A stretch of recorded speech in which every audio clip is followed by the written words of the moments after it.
Howdy everyone, I'm Miser Luke and welcome back to my Vintage Story little series.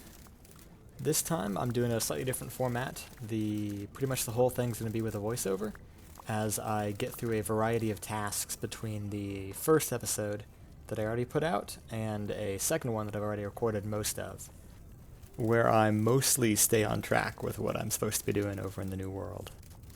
You can expect this format to go on more as time goes on, where I'll kind of alternate episodes of voiced in the moment with like productive stuff down in the new home area with some like various like quick sped up chores that I got done either there or back home.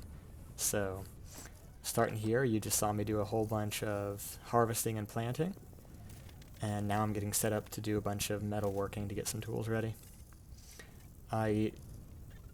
Since I got that coal last time, I now have everything I need to pour a couple huge batches of tin bronze. And turned out I already had 2,000 units solidified in a crucible from when I messed up previously and didn't get to it in time. So that meant I was able to make 4,000 units, which is 40 whole ingots, which is so much resource. Checking on my other crops here. And getting some more bandages ready because I keep getting injured and I want to try and die less. Okay, my pour is ready, so now get ready for the satisfying part. I think they recently changed how the colors work for cast stuff. It seems to get black a lot quicker than it used to.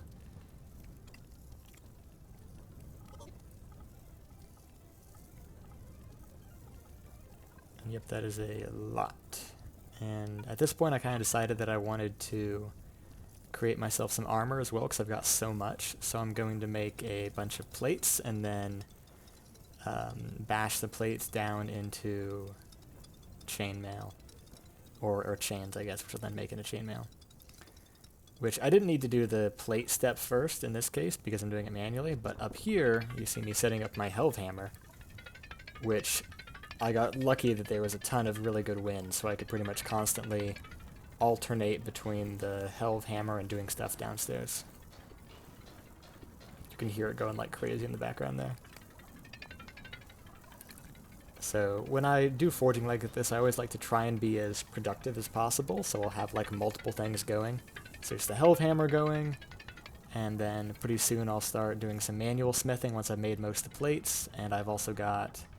I was doing the casting up first, and very soon I'll put some calcinized flint, or I'll put some flint in the fire to make it calcinized, or calcined. Just checking the recipes for what I can make there. I decided on making 11 total chain, which is enough for a chain chest plate. And I also got stuff ready to make a compound bow as well. Not a compound bow. Alan's got me saying that. To make a recurve bow. I think this is my first time using that helve hammer in this world, and it is so nice. Like, I got lucky with the wind, 100%. There's that bow. I also got my first leather harvest. I probably sped through that super fast at the beginning of this clip. Which, not a ton of leather. I would have loved to have enough to make that, and some bags, and some armor. But alas, I just had to live with the bow and one backpack that I'll make later. So yeah, just keeping that stuff manned, doing some sorting in the meantime while I wait on stuff. Oh yeah, I made some new grabbers because the old pair broke. Keeping the plates on going.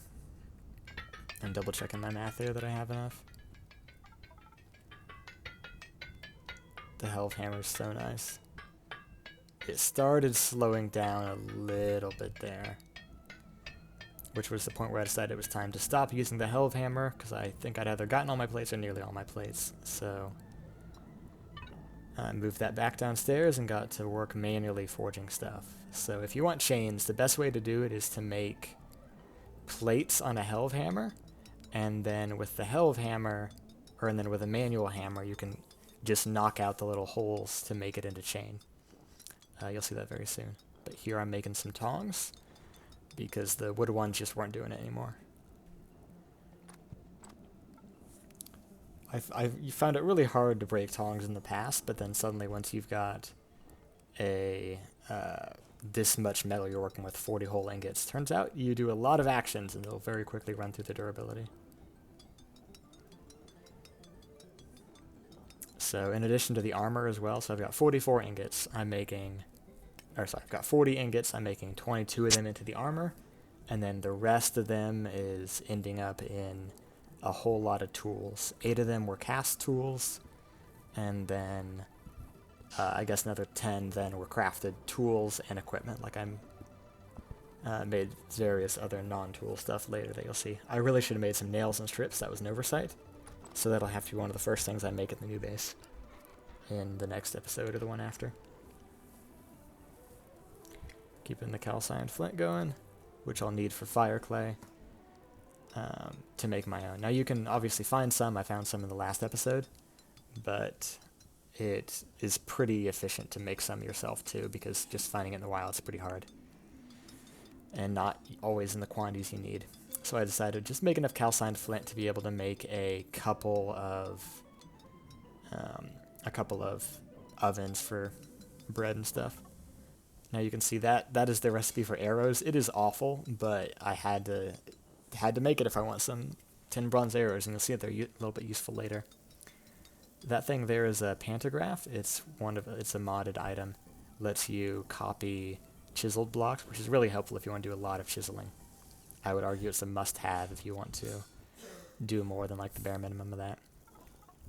Here we are getting the plates going, and you can see that you just knock out all those little holes, and you end up with a chain pretty quickly. Saves you a lot of hammer durability compared to manually flattening the whole thing, and also saves a ton of time. Because manually forging 22 hole chains would be agonizing, or 11 hole chains would be agonizing. And that's just enough for a chest plate, not to mention like all the other stuff you need if you're going for full plate armor or scale armor or something. Because for all 3 of the good kinds of armor, you've got chain, scale, and plate. All 3 of those require you to first make chain armor and then upgrade it with another material. And then put it on top of a leather jerkin as well. So with the chain armor, it just is the material, so you need a bunch of chains and then a leather piece to go underneath it. Whereas for scale and plate, you need to make the chain and then also make a plate to go on top of that chain, or a bunch of plates to go on top of it. And it's a ton of work, so a held hammer is pretty much mandatory if you're making anything like that. And meanwhile, like the 2 cheaper kinds of armor, which are scale armor, which you can or it's not scale, sorry, lamellae armor, which you can cast. That's pretty convenient, but the armor is kind of bad. It's worse than chainmail, substantially cheaper, but has the same debuffs. And then the other option is brigandine, which also uses plates, but it doesn't need chain underneath it. And it's similarly good to, a little bit worse, I think, than chain armor, but substantially cheaper. But you also get worse debuffs. So it's a kind of a mixed bag, but if you have the metal and the time to afford to make the 3 good kinds, it's definitely worth it.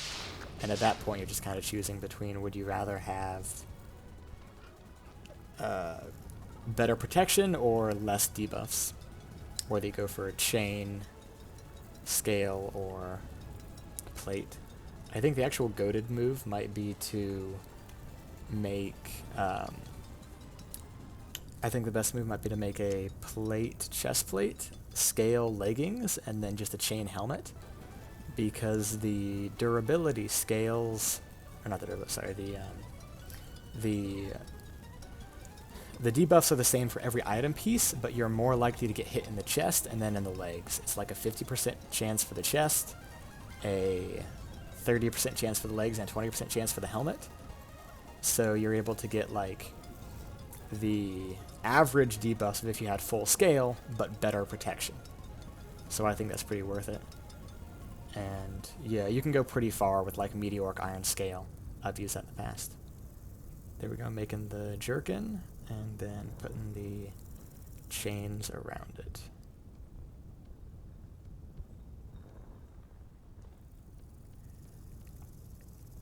Yeah, I've had a world where I made full meteoric scale mail, just for fun and profit. and it was pretty cool. But now I'm gonna go ahead and clean up the smithy because I've made it through all of my ingots. And then I get on to some other tasks like packing up, and then you'll see me making some paths later. Getting all of my tools set out. I'm gonna bring a full chest, so 16 whole tools. Some of them are just duplicates, like a couple axes, a couple picks, shovels, hammers, whatever. Oh yeah, I also want to fix the wall here because I don't like quite how I had it before. I want to put that out in the middle like the other side is. And then make sure stuff can't jump in. Now, because I care a lot about the environment, I decided to do some rewilding of the local swampland. Just planting and repairing a whole lot of these cattails and tulle late into the night, because that's the kind of person I am. I think it's important to take care of our wildlife.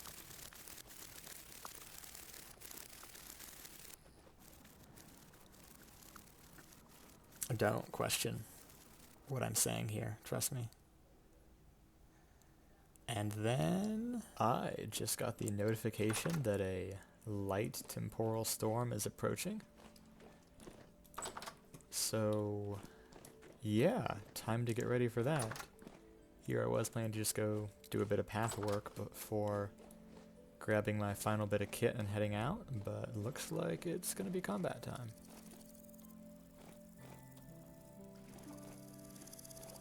I'm gonna grab my extra spear, bow and arrows, and chain body armor.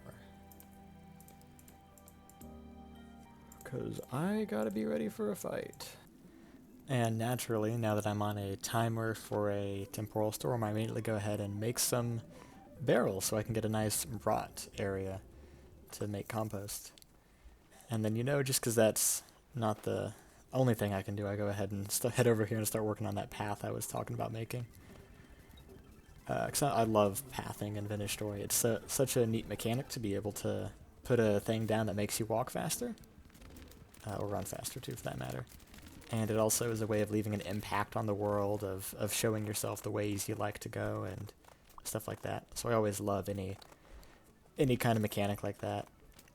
And like, one of my favorite examples might be a Minecraft server I played in where you could make varying levels of paths, where like the best one was putting like redstone blocks underneath a path, and it would make you go really fast, while just doing like generic paths was pretty good.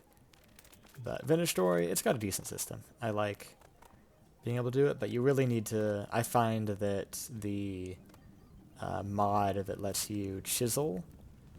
I think it's QP's Chisel Tools, lets you make custom decoration paths is the best.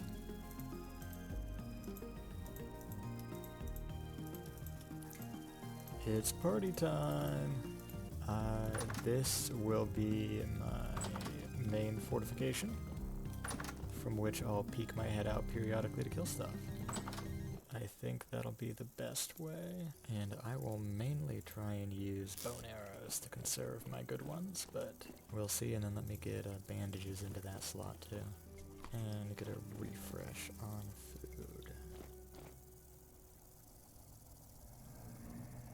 It's time. Oh, and then this should go on.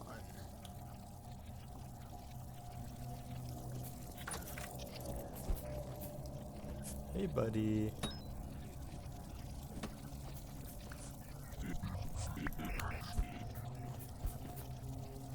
Oh, that's not good. These guys can get inside my house. Oh, this bow is so goated. I should have been using bows way sooner than this. Big.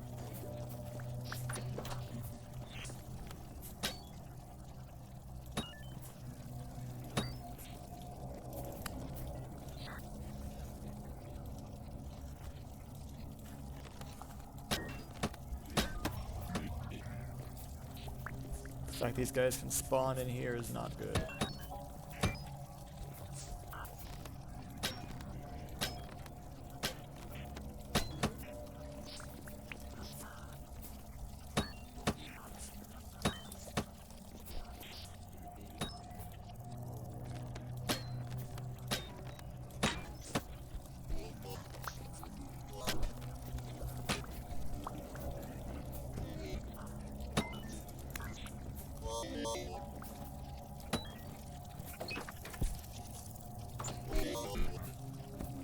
Whoa.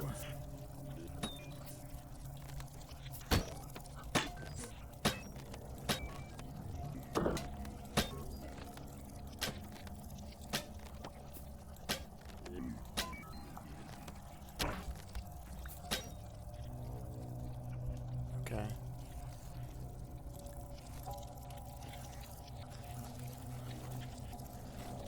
Take a second to heal up and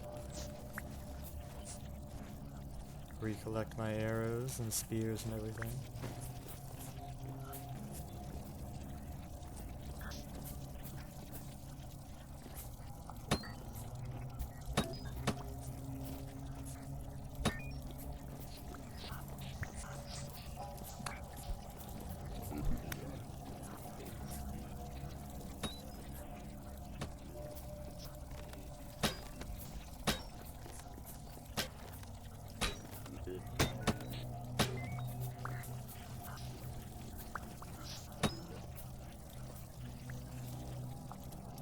Can't tell if they're phasing through the doors or just spawning over here.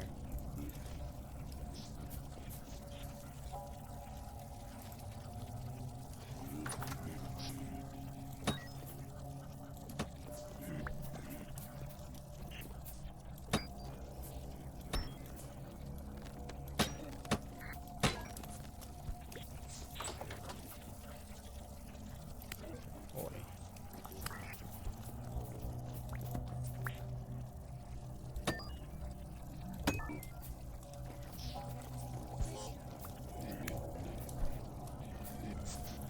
I could feel that that one hit my armor, because it did very little damage. Right now I currently have vastly differing levels of protection depending on what part of me they hit. If it's the chest, should do very little damage, less than a bar. But if they hit me in the head, they'll do a little bit more damage. They hit me in the feet, they'll do a lot. Because I have no foot armor right now. The good thing about being inside for this is that none of the shivers and bowtorn can get to me. And those guys are always more dangerous than the regular guys.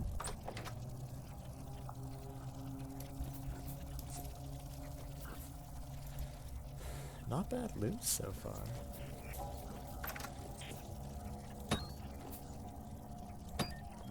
Now if I wanted to, I could totally just hunker down in here and not open the doors. And if I had a bigger space, they could, or a smaller space, they couldn't even spawn in here. However,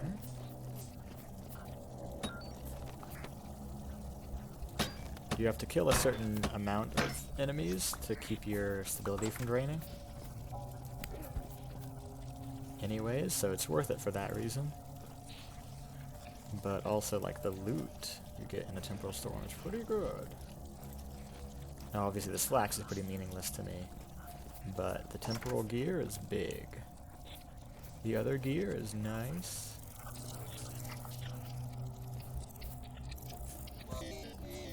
Seems to be waning, okay. I really thought there'd be more shivers and bowtorn hanging out here.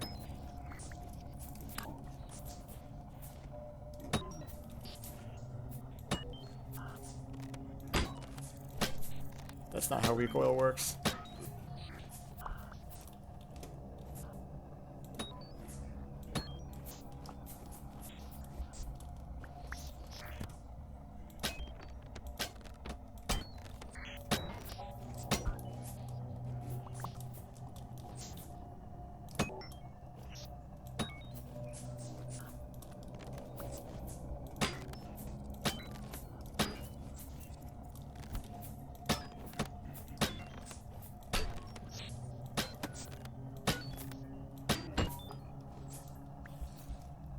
I finally started firing some bronze arrows there. Okay, and I'm free. Oh yeah, I definitely did. Good, got them all back.